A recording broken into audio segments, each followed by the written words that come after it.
Welcome back on the most important stop of the day. This is the Money Stop presented by Kickin the Tires and SharpLink Gaming. He's Cole Cusumano. I'm Steven Cusumano, and one of us was in Bristol last week. It was not me.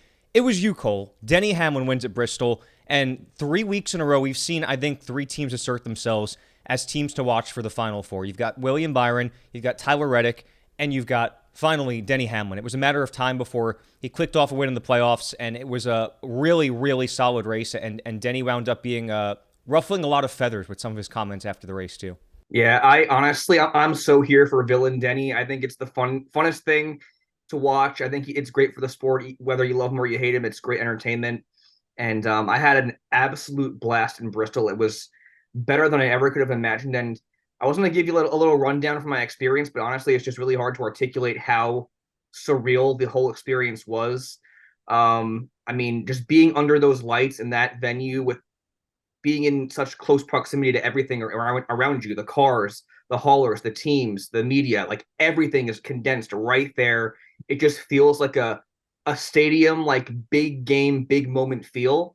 And it left me just honestly bewildered. It was incredible. I had my one Bristol moment in the sense that I got to watch Dale Jr. lead laps in the Xfinity Series, and then the defining moment of the entire trip was just when his car, or he literally caught on fire with 7 to go, and he walked out of the infield care center with a burn on his fire suit right heel of his leg. So that was really cool to experience and be a part of Bristol's infinite list of iconic moments to happen in that facility. And just the whole weekend was, like I said, such a surreal experience. I really can't explain how great it was. It's like one of those things where you got to be there to see it to believe it, but I cannot recommend Bristol enough. It was incredible. The race itself for the Cup Series wasn't extremely entertaining, in my opinion. I think the short track package is still going through some growing pains with the next gen car. But with that said, this was a very, very well-earned win for Denny Hamlin, and very well-earned top 10 for the 7 playoff drivers to finish inside the top 10, because we saw almost every single driver in the round of 16 struggle in this race, with the exception of Denny Hamlin, Kyle Larson, Christopher Bell, and Michael McDowell. And even Hamlin and Larson had struggles in their own regards. But you saw Logano, who missed the round of 12, Kevin Harvick, other guys like Truex, Blaney, all these drivers in this round of 16 really struggled. And I think that's why this is a perfect finale for the round of 16, because it really awards complete execution and just playing on the whole atmosphere I was talking about, that big game, big moment feel. It felt like a real playoff event, and I think that rewarded the drivers that deserve to go to the next round. It was amazing. It's such a gauntlet when you have to start at Darlington and end at Bristol. It's going to bring the best out of every driver and every team. And like you mentioned, a lot of playoff drivers with good results finishing in the top 10, and we'll roll through it. Kyle Larson was the runner-up. Christopher Bell in third. Another team that, in my opinion, has very under the radar kind of presented themselves as a potential sleeper for the championship, entering the round of 12. You got Chris Buescher fourth, Ty Gibbs with a really strong run in the top 5, Michael McDowell in 6th place, Chase Elliott 7th, Brad Keselowski, who was my pick to win, wound up 8th, William Byron 9th, and then Ricky Stenhouse Jr., my sleeper for the win, wound up in the top 10. So you saw some teams that needed to have good runs, had good runs, and closing the book on Bristol. I think you summed it up really well. I'd like to get out there at some point in my lifetime, especially after hearing your account. You know, you get those kind of Bristol moments every time you go. Sometimes it's like, again, the Tony Stewart helmet throw, and then sometimes it's something as obscure as Dale Jr.'s fire suit being caught on fire. So you never know what you're going to see at Bristol, but we know we have a round of 12 field, and that it's going to shift to Texas now. And as you mentioned, the fact that the short track package is kind of lacking right now and going through its growing pains, we go to a track that's been the bread and butter of this new next-gen package in an intermediate speedway like Texas.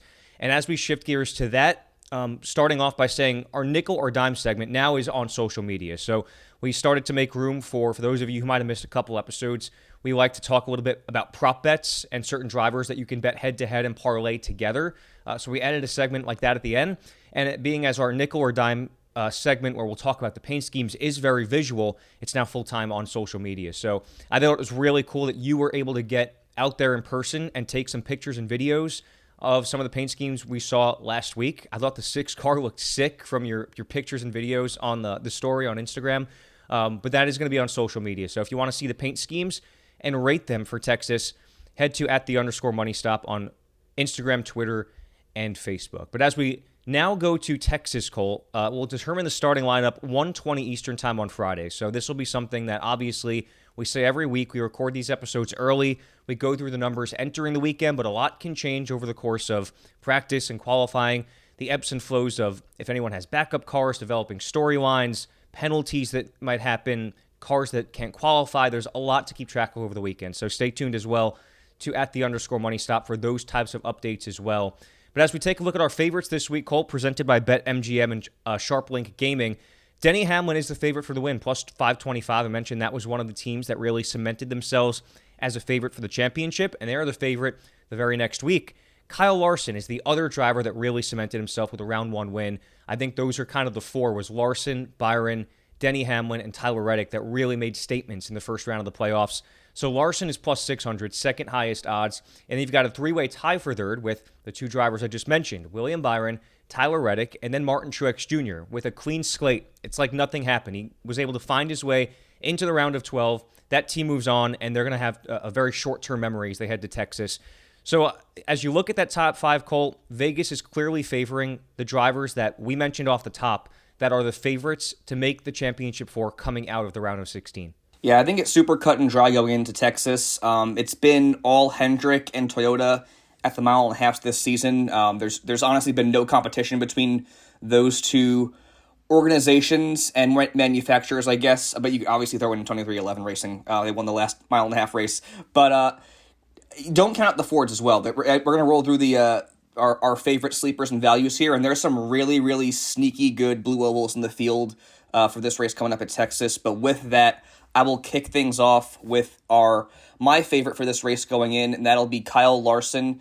Again, his value is plus 600, second best behind Denny Hamlin, and he is the most expensive driver in DFS at $11,200. Kyle Larson had a 2.3 average finish in the round of 16, which is the best ever since this format was introduced back in 2014. And that speaks volumes because this was not a driver on a team that was really performing at what their potential is throughout the entire season. A lot of bad breaks. Just really weren't capitalizing on big moments and big speed. But even like with that average, it's a little misleading because they've had to battle adversity. And case in point was at Bristol. They started from the rear. They messed up in qualifying. And he had to start from the tail end of the field once again, I believe, to start stage 2 because he had a speeding penalty on pit road. So he rallied to finish second in this race. And it just goes to show you that Kyle Larson's going to be a player until we get down to Phoenix here. But he had a lowest finish of 4th in that round of 16 and 174 laps led between all three races in that round of 16 set. But speaking on the mile and a half program for Kyle Larson, 2 runner-ups on the traditional mile and a half ovals this season, and he finished 4th in that race at Kansas in the round of 16. So he's been really, really consistent, one of the best cars by far on those mile and a halves, and I think no one's going to want a win in this opening race of the round of 12 more than Kyle Larson because you look at how the next races line up. Talladega, he's been very outspoken. He is not a fan of racing at those drafting tracks. And then you have the Roval, which obviously he's always touted as a really good road course racer, but there's just going to be so many unknowns given the nature of the Roval itself and then the reintroduction of the stage cautions. They're doing the restart zone and chicane right now, so there's just a lot at play in both those races. And I think you look at how they set up for other drivers in the round of 12, and Kyle Larson's got to be itching to win right out the gates once again here at Texas. But in regards to Texas, he has one win back in 2021. He finished 9th there last year, and he's finished top 10 in both of his Hendrick Motorsport starts, which is important to note because he has a career average 17.8 finish at Texas with 4 DNFs. But what you're really considering is Hendrick Motorsport's stats, and that's the 2 top 10s, including the win. So I like Kyle Larson a lot this week, speaking on his prowess in the round of 16. And then I think the one driver who I think is the best value in our favorites category and who I think should be the favorite going into this race is Tyler Reddick. Again, he is the third favorite at plus 800, and his value is 10,200 for DFS. He finished 1st, 2nd, and 15th in the round of 16 for a 6th place average in that 3-race set. And I spoke on it earlier. 2311 Toyota's dominance at the mile and a half tracks is nothing to joke about. It's the real deal. He won at Kansas in the round of 16. He has a lowest finish of 15th on those traditional mile-and-a-half ovals, with laps led in every single start this season on those types of tracks.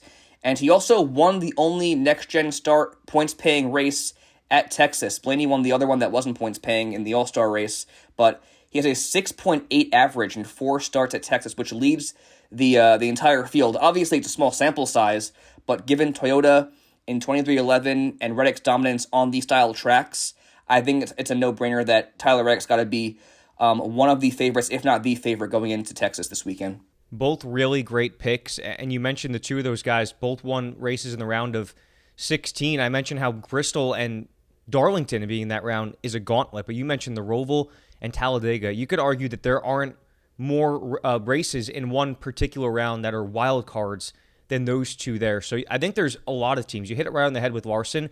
There's a lot of teams this week that probably are looking at this week as one of the only, I guess, normal weeks where everyone's got a clean slate. You don't have to worry about the points cut off at Talladega. And then, as you said, all hell can break loose at the Roval. So I think there's a lot of teams that are putting a high priority on this first race in the round of 12. Maybe one of those is Denny Hamlin. I mean, you want to capitalize off of the momentum you're already at. And at plus 525 for the win, there's no a driver that Vegas is favoring more for the win. He's the second most expensive in daily fantasy at $11,000. And coming off the win and a runner-up, he was arguably the top driver in the round of 16, along with maybe, as you mentioned, Cole Larson and Reddick. But Denny Hamlin, in addition to the finishes, he also led 382 laps, which was the most by far in the round of 16. And a lot of that, of course, has to do with the fact that he led a lot of laps at the short track, Bristol, and that pads the stat sheet a little bit. But he ran rail all throughout all three of these races, an average finish of 5th in the last 2 races, and then an average finish of 8th, or average running position, rather, of 8th at Darlington and 5th in the 2 races before that. So what you need to know is that Denny not only finished well, he ran up front, he led laps, and he had a great average running position. So that team is clicking on all cylinders right now. 3 wins at Texas as well, but the only thing with that stat is that the last one was in 2019, only led 15 laps in his last 5 starts there, but does have a 5.6 average finish in the last 5 starts there with a best finish of 9th. So I think you kind of look at where they're at right now. They probably put up the most impressive round of 16. Since the next-gen car has been rolled out, not one of the top drivers at Texas, but still really good. I mean, a 5.6 average finish is nothing to joke about. So that's a team I'll have my eye on. I don't know if I'm going to pick them for the win, but definitely a team that if you want to minimize risk in daily fantasy, you're paying every money worth of the $11,000 is money well spent for Denny Hamlin. A driver I like a little bit more because I mentioned that I think this team kind of made a statement in the round of 16, but I think there's more to be proven, is the 24 team in William Byron, because they finished, first of all, 7th at Texas last year with 42 laps led, and then runner-up the prior season. So he's put up some good results here, almost 100 laps led between those 2 Texas starts in the next-gen era. And then he's been a solid top 10 car since the playoffs have begun. Obviously, they had a lot of cushion from the playoff points with the 5 wins under their belt. Weren't trying to do anything crazy, but they ran solid. I think that there's more in the tank for this team. You mentioned how it seemed like the 5 team and Kyle Larson really flipped a switch and took it to the next level once the playoffs began. And I think that this 24 team, we saw it last year and even the year before, the longer the playoffs went on, the stronger that team got. And I'm expecting that to be the same this season, as it's the same slate of 10 races. Obviously not as flashy as those other drivers in the favorites category we named, but there's a reason why Willie B is in our top 4 this week. He had a tough result at Kansas, obviously. Mentioned that we want to see a little bit more from that team in the round of 12. 15th place at Kansas, but outside of that, top 3 finishes in all of the traditional mile-and-a-half tracks this year, and he had the win at Vegas. So this is a team that all year, when we've head to the mile-and-a-half tracks, I've been thinking of the 24 team in William Byron, and foreshadowing what our big money bets might look like, I feel like a William Byron top 3 or top 5 prop bet might be a really good one to bank on this week. And plus 800 for the win, to me, is a little bit of a value, considering how good that team has been on these types of tracks all year. Yeah, I think you hit the nail on the head. The 2 best values for sure are going to be William Byron and Tyler Reddick. In regards to Byron, I think he's definitely been the lesser of the more dominant in this favorites category in the round of 16, but definitely I think he can make a case as the 4th best playoff driver so far this season. And I think in saying that there's more left in the tank and more to prove, that begins with Texas, because their mile-and-a-half program, as you mentioned, They've only scored podium finishes outside that 15th place at Kansas last week. And if they can prove themselves again and be a strong contender for the win in this race, not even win it, just be a contender for the win, I think that'll give me some more confidence going forward with this team. But obviously still one of the best in the garage area. And then on Denny Hamlin really quick, I left out the 1 in the 5.6 average in the last 5 starts. It's a 15.6 average in his last 5 starts at Texas. So he hasn't been the best. He's only led 15 laps in that 5-race stretch, so he's not been one of the best drivers at Texas as of late, but he has the 3 wins last in 2019, and I think he's been by far and away the best driver in the playoffs so far. He could have easily won all 3 races in the round of 16, and I think he's just in a very good spot mentally. He's having fun, and that's a very dangerous Denny Hamlin. So with that, let's roll on to our sleepers here, the guys that can make you a lot of money, whether it be for race winner or more from a DFS sense. And I'll kick it off with 2 blue ovals, and on 2 very similar but different ends of the playoff spectrum. So beginning with Brad Keselowski, who is valued at plus 1,700 for the win and valued at $8,900 for DFS. He finished top 10 in all 3 races in the round of 16 with a 7.7 average, so really, really consistent and really, really successfully consistent at that. And it could have been even better. I think at Kansas, they kind of got screwed on a late race restart, but nonetheless, a 7.7 average for a team that wasn't even in the playoffs last year is really impressive, and I think they definitely can be considered one of the top dogs right now, at least in the top half of this round of 12. He is winless at Texas, but he is riding a 4-race top 10 streak there, finishing 8th there most recently in 2022. And he also has 685 laps led there, which is the 4th most in the field. And I think that's obviously a very important stat to note when thinking about DFS. I think Brad's just an all-around really good value this week at $8,900. Speaking again on his consistency and how he's run up front at Texas a lot in his career. But the other guy I'm looking at is someone who's similar to Brad in the sense they've been consistent in this round of 16 so far, but they haven't been able to capitalize on the results they probably deserve. So they finished 9th at Darlington, 12th at Kansas, 22nd at Bristol. Obviously, Bristol, they definitely probably should have rounded up around there, maybe top 15. But the 12th place at Kansas, they were in line for a top 5 day, at least top 10 day, before that late race caution came out and ironically messed up both his and Brad's finishes in that race. But regardless, they've been a very, very consistent team in the playoffs, very under the radar. I'd rank them below Brad Keselowski and Chris Buescher maybe, so still in that top half of the top 12 in this next round, but I want to see more from that team, and that begins with Texas, because he's riding a 5-race top 10 streak there, which is the longest active streak in the field. He finished 4th there in 2022.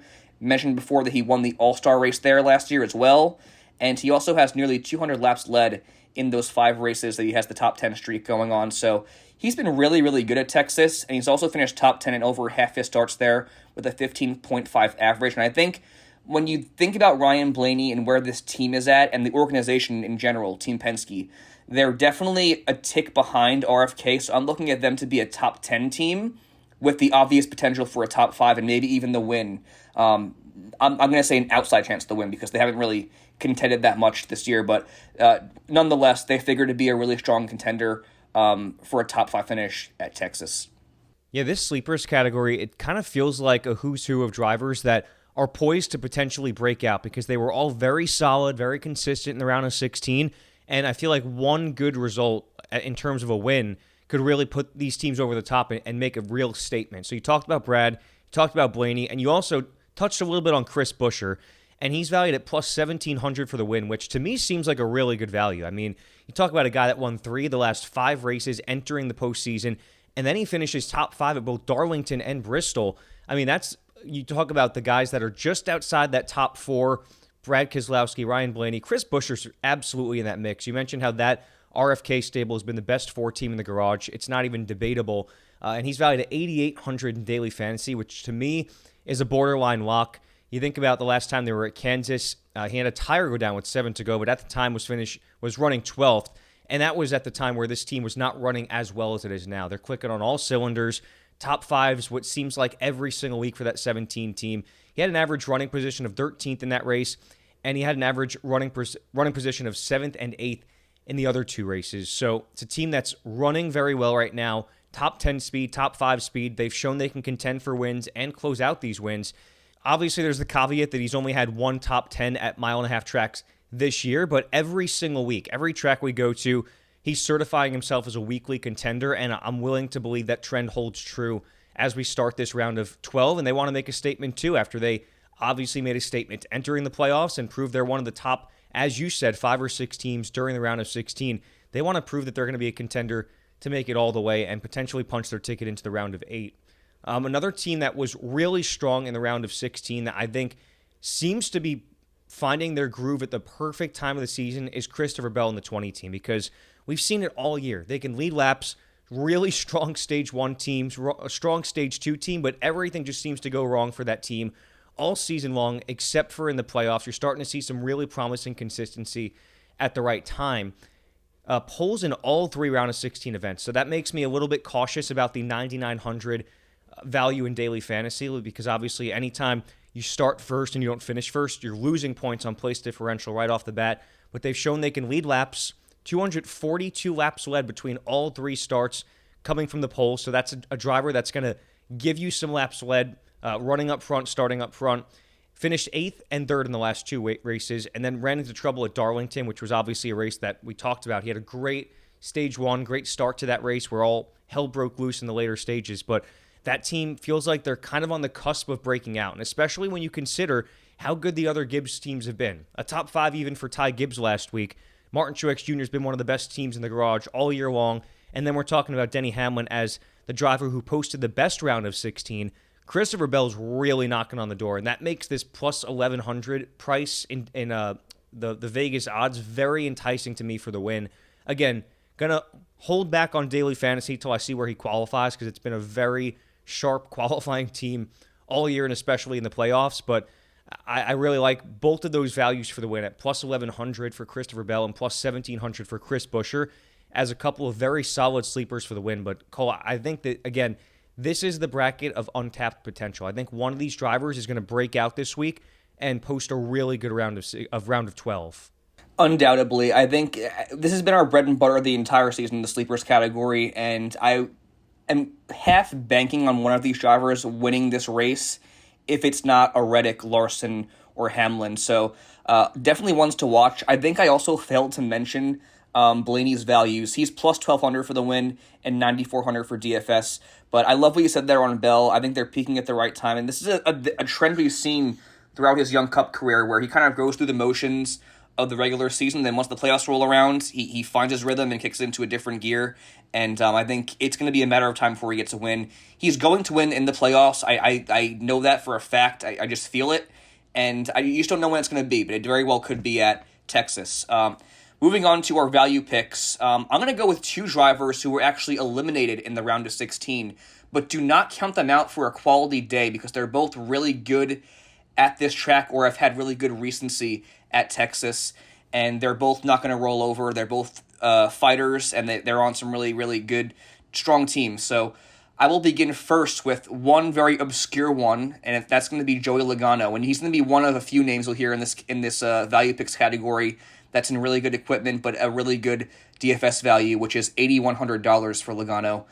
He did struggle in the round of 16, but he did finish top 5 in our last mile-and-a-half race at Kansas. So that's definitely something to keep note of. He also has 1 win at Texas back in 2014, also finished runner-up there last year, and he has 4 top 10s and 3 top 5s in his last 5 Texas starts, the only outlier being an engine issue. So this is a driver that's proven that he can run up front and challenge for wins in the last 5 races at Texas, which is very, very important to note. And I think that's something that the odds makers aren't taking into consideration when you look at his DFS value. Just because he got eliminated from the round of 16 does not mean he's not going to be a contender. It's Joey Logano. He's the reigning champion. You can't count him out. And I think you go out there and you look at the values this week, and it's really hard to build a really solid, stable lineup. But you see someone like Logano right below the average remaining salary recommendation, and I don't think you could pass up on a guy that has a win here. And has the equipment that he's running in, and he finished runner-up there last year at Texas. So I think Logano is a really, really solid, maybe even a borderline lock pick for DFS. And then the one driver I'm going to call a lock for myself personally, just seeing how this team performed last week, how they performed all season, and specifically seeing their value this week is what makes them a lock because as mentioned, there's not a lot of money to play with this week when you're separating the tiers of drivers and making your lineups. And if you look at somebody like Michael McDowell at $6,300, I think he's somebody that's run well enough that'll give you some safety going into this week, and that's a really, really good value. He's coming off one of the best performances of his career at Bristol, and I know he didn't make the round of 12, but the speed has been there. He qualified in the top 10 in all 3 of these races. And just speaking on Bristol for a second, he was running top 5 the entire race. If they got on the front row, they probably would have made a serious run at this race, seeing as how track position was so pivotal at Bristol. But they just did not quit in this race. They left it all out there. And I think just hearing how Travis Peterson coached McDowell through the entire night was really eye-opening for me. It really kind of gave me some inklings of a Cliff Daniels in a way, or a Chris Gabehart, just that calm and cool demeanor on the radio that really motivated him to go out there, put down some of the fastest laps consistently, and run in the top 5 the entire night. And just speaking with Travis post-race and Michael post-race, this is a team that's not laying down. They knew that the round of 12 was going to be an uphill battle, but their goal going into the final 7 races is to finish top 10 in the points. And I truly believe, given how this team is run, that they can make a run at that. And I think that begins with putting their foot down and coming off with a really, really strong start for the round of 12 at Texas. And speaking on that, he got a career best finish of 11th there last year with laps led, and he's also finished 17th, 26th, and 15th in the prior 3 races there. So he's been a really solid, consistent driver in a sense, where he was running around top 15. But this is a different driver, a different team. I'm expecting him to challenge for a top 10 finish, and I think he's a lock for me personally, just seeing his value at $6,300 for DFS. Yeah, there's some really good values in this tier. And I like the idea of this being kind of a playoff spoiler tier, because it seems like there's some value with both of those drivers. And then the 2 I'm going to name too. You talk about the fact that William Byron, Kyle Larson have both had really good success in this mile-and-a-half package. And I think there's another Hendrick Chevy that's very undervalued this week in Alex Bowman, valued at $7,700. They showed really solid speed in the round of 16, 10th and 13th the last 2 weeks. He's been challenging for top 10s almost every week. He had obviously the wreck at Darlington, but showing sportier speed than we've seen from that team over kind of the dog days of summer since his injury. Lowest finish of 12th on mile-and-a-half tracks this year, which is very telling to me. Seems like a very good value, and obviously had the season-best third at Kansas.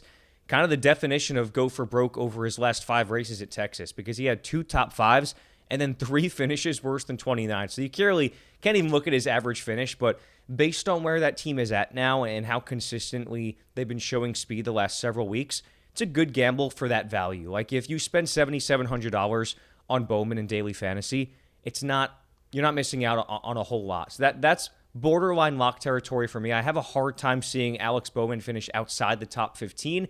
That's one team that's been trending in the right direction. Another team that I would say has been trending in the right direction, even more so, is the 43 team of Eric Jones. And they're even cheaper at $7,300.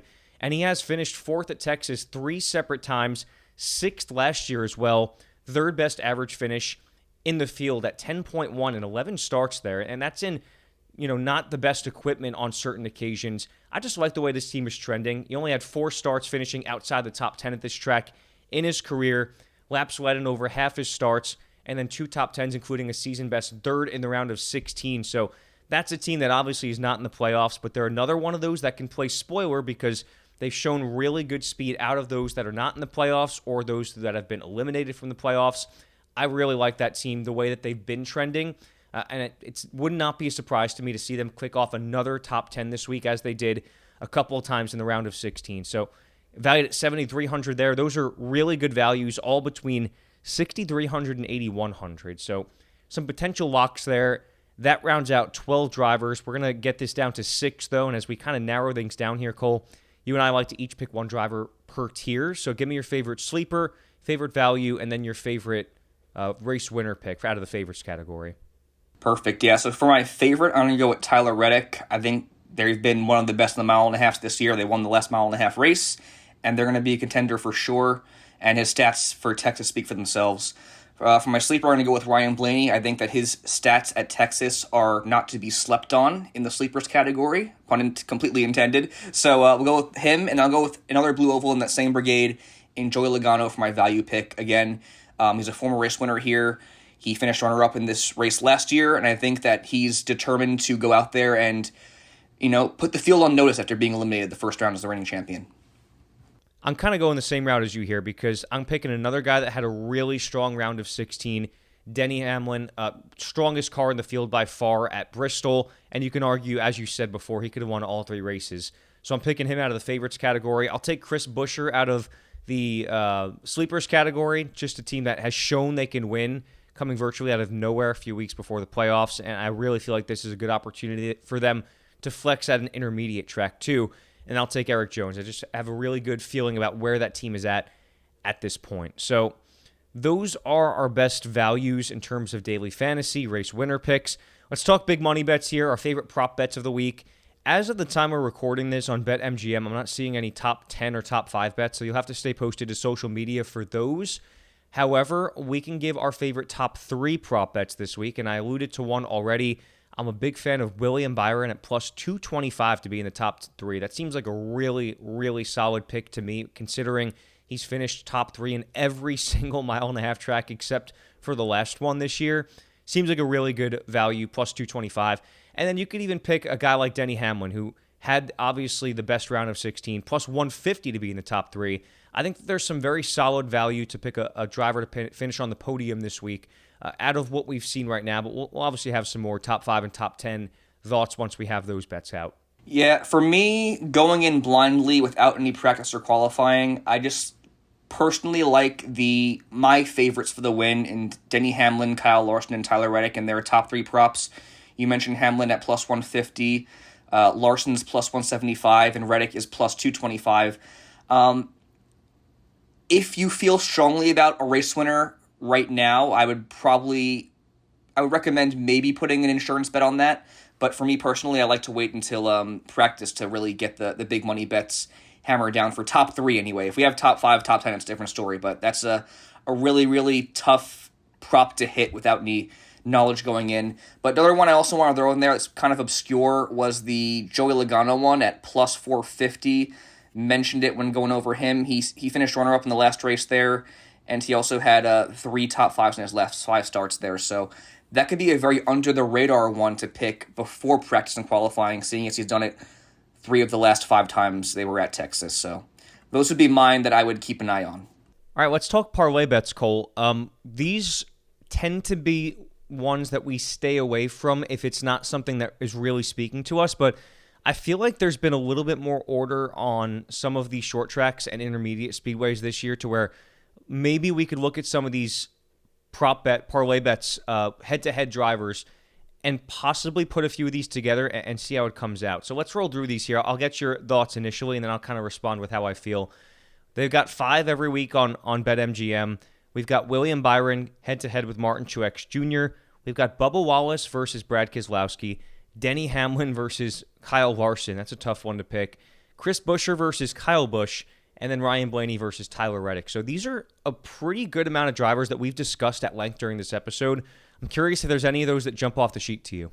Yeah, for sure. The main one's got to be William Byron over Martin Truex Jr. at minus 125.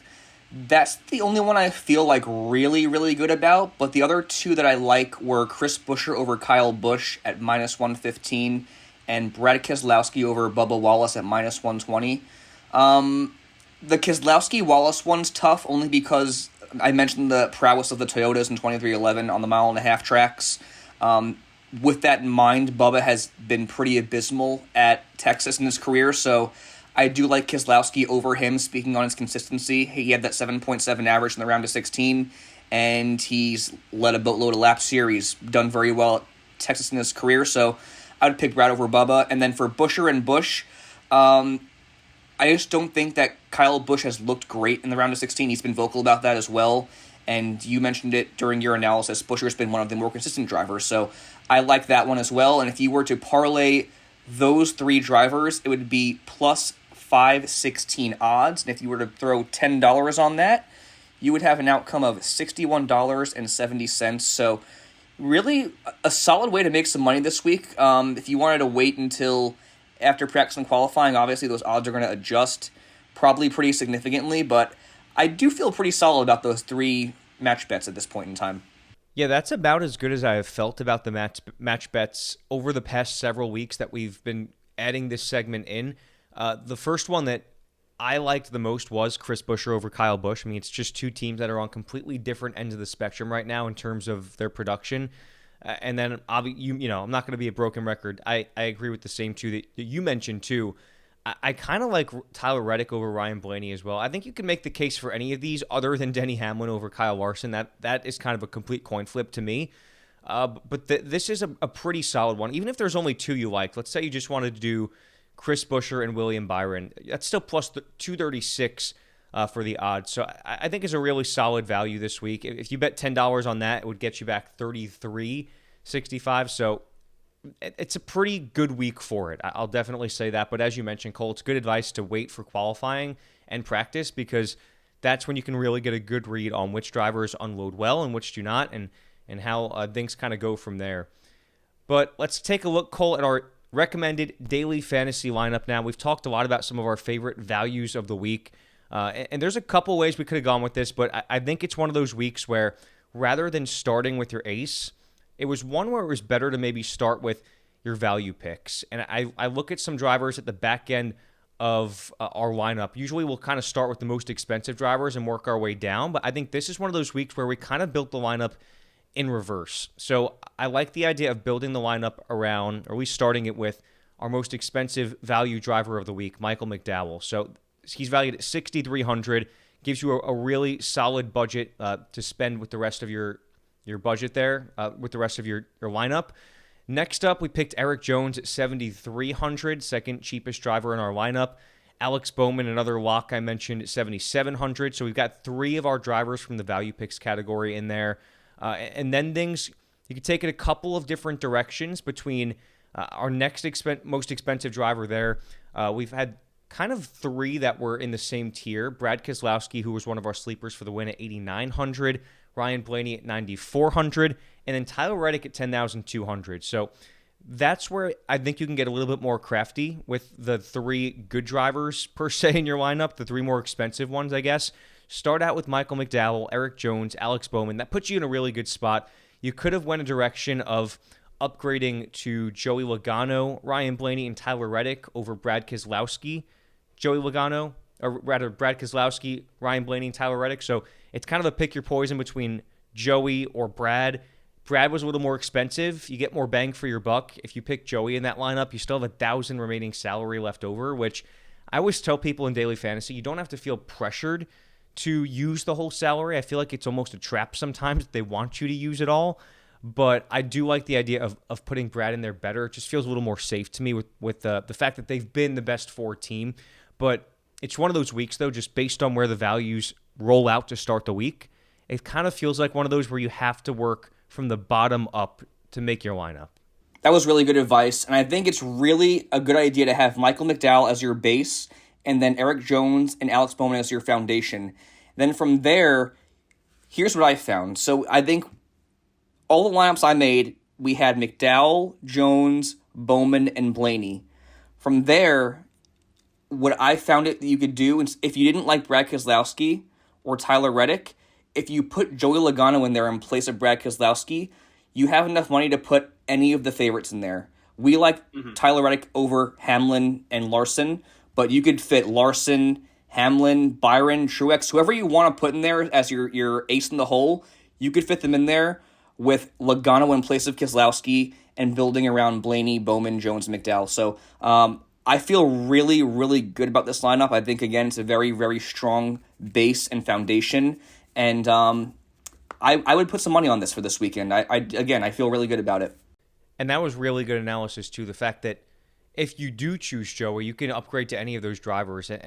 That's about as good as I feel about any lineup. Obviously, the way I'm kind of leaning with this now is after practice and qualifying, they're not going to adjust the odds on daily fantasy following the week. So I like the idea of just pick whichever one of those aces looks the best coming out of practice and round out your lineup like that. If it happens to be Tyler Reddick, you can still afford a guy like Brad Keselowski. So there's a couple ways you could take that. I feel pretty good about that lineup as well. I feel really good about a lot of what we've discussed. I feel like we've had a really good track record at the intermediate tracks in the mile and a halfs this year.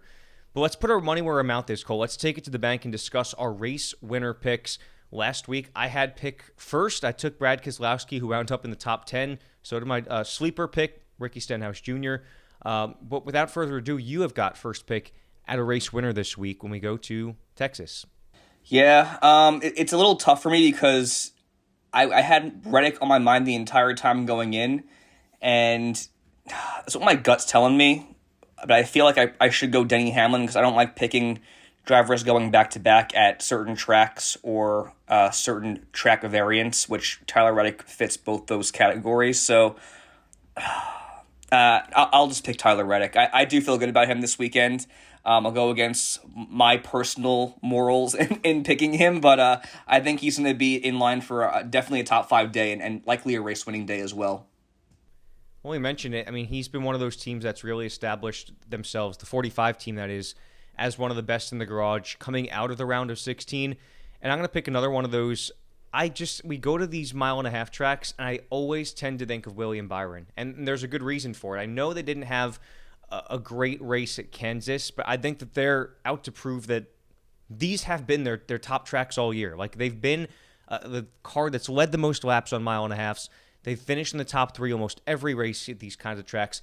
I got to go with William Byron for the win this week. I would feel stupid to not do that. And I think that, I mentioned that they were kind of in my 4 favorites coming out of the round of 16, but they didn't have the best round of 16. There were still Hamlin, Larson, and Reddick really proved themselves as the drivers to beat coming out of the round of 16. I feel like that the 2014 wants to make their presence known after they won the most races in the regular season. But then, as I got to go for a sleeper pick, Cole, all of our sleepers are outside the top 15 in odds. Just about all of them are. And I'm going to pick another Hendrick Chevy. How about Alex Bowman for my sleeper this week? I just feel like that's a team that's been trending in the right direction. They want to start stringing together some good results as they prepare for 2024. It's a team that had high hopes this year, too, with the obviously injury derailed the season for that 48 team. I think that they, we're not the only ones noticing. They've put up some good results. They go to a style of track that's been good to Hendrick Motorsports this year, a style of track that's been good for them recently, the 48 team. I like Alex Bowman as a sleeper this week. I think he has a very good chance to finish in the top 10. So I'm going all Hendrick with my picks this week. For me, I was going to go Michael McDowell because I really liked what I saw from that team last week. But I'm going to roll the dice here and go with Zane Smith in the 38 car. I just think there's a really good buzz around this driver and this team. He recently announced that he was going to be a Trackhouse affiliate racing for Spire Motorsports next year in the Cup Series. And he's obviously in the championship hunt once again in the Truck Series. So I think we've seen him make a few starts in the Cup Series, and every time he's made a start, he's impressed me personally. So I think he should be someone to watch for a nice, solid top 20 day, but challenging for a top 15. We've seen guys like Carson Hocevar run extremely well in limited opportunities this year, and I think Zane Smith could definitely be in that same air. So I'll go with Zane Smith as a kind of a gut check. Yeah, I like that. We like to go with gut checks every once in a while for these, and you're right, there's a really good buzz with that driver and that team, and I think he's out to show people that he deserves. That's a deal with Trackhouse that he really deserves it, and I think he's been on your radar, I should say, from very early in his time in his developmental career, and we have all the confidence in the world, and no reason why that team can't put up a good result at the Auto Trader Echo Park Automotive 400. Say that 5 times fast. It's going to be this upcoming Sunday at 3:35 Eastern Time. Texas is one of my favorite mile and a half tracks. It always has been. It's got a good buzz around it. This is a track that obviously for me, Cole, growing up a Jimmy Johnson fan, was always his best mile and a half track, one of his best mile and a half tracks that he always seemed to run well at. I've got some good memories at this track from the playoffs. The one that sticks out to me was when he won in, I think it was 2000. 14 or 16 with the all red car. It might have been it was 2013 actually. He won with the all red car with the white racing stripes. 2013 en route to his 6th championship that year. That's one of my favorite Texas playoff memories. What else we got on tap this week? What's on the docket for you? Do you have any favorite Texas memories? I mean, you've got a couple minutes here to kind of give us your closing thoughts on the Texas race. Yeah, I think Texas is interesting because obviously it's gotten a bad stigma over the past few years with the next-gen car and the reconfiguration. But historically, it's been a very eventful track, both on and off. I think it's been a lot of freak accidents and incidents. Like, I think back to when the parachuter got into the side of Kevin Harvick's car before the race, when Michael Waltrip dropped a taco on Denny Hamlin's car. And then there's some of the in-race stuff like the Jeff Burton-Jeff Gordon feud during the caution, stuff like that. But I just think the racing in general in the Gen 6 and COT era was really fun to watch. It was it felt like a real mile-and-a-half race, whereas now it's kind of like single-lane racing. There's not a whole lot of passing. And, I hope they can get back to that this weekend. I have a lot of confidence they can with hopefully a better tire. And then obviously what we've seen at the mile-and-a-halves this year at Texas or at Kansas and Vegas. So I'm looking forward to it. Overall, I think it's been a fun track to watch over the years. Lost its luster a bit again over the last couple, but I'm excited for it. As am I. 3:35 Eastern Time this upcoming Sunday. We're going to drop the jack here on the most important stop of the day. Chime in with us on social media, though, at @the_money stop. Again, we're going to have the paint schemes up. Let us know what your favorite ones are. We'll give our nickels and dimes. We'll give you our kind of thoughts on the way things are developing throughout the weekend, whether it's practice, qualifying, other developing storylines, if our opinions change on certain things. But that's kind of the deep dive we take on the numbers entering every week. He's Cole Cusumano. I'm Steven Cusumano. We're going to drop the jack on the most important stop of the day, the money stop. Thank you all so much for tuning in, and we hope you can bank out this week with us.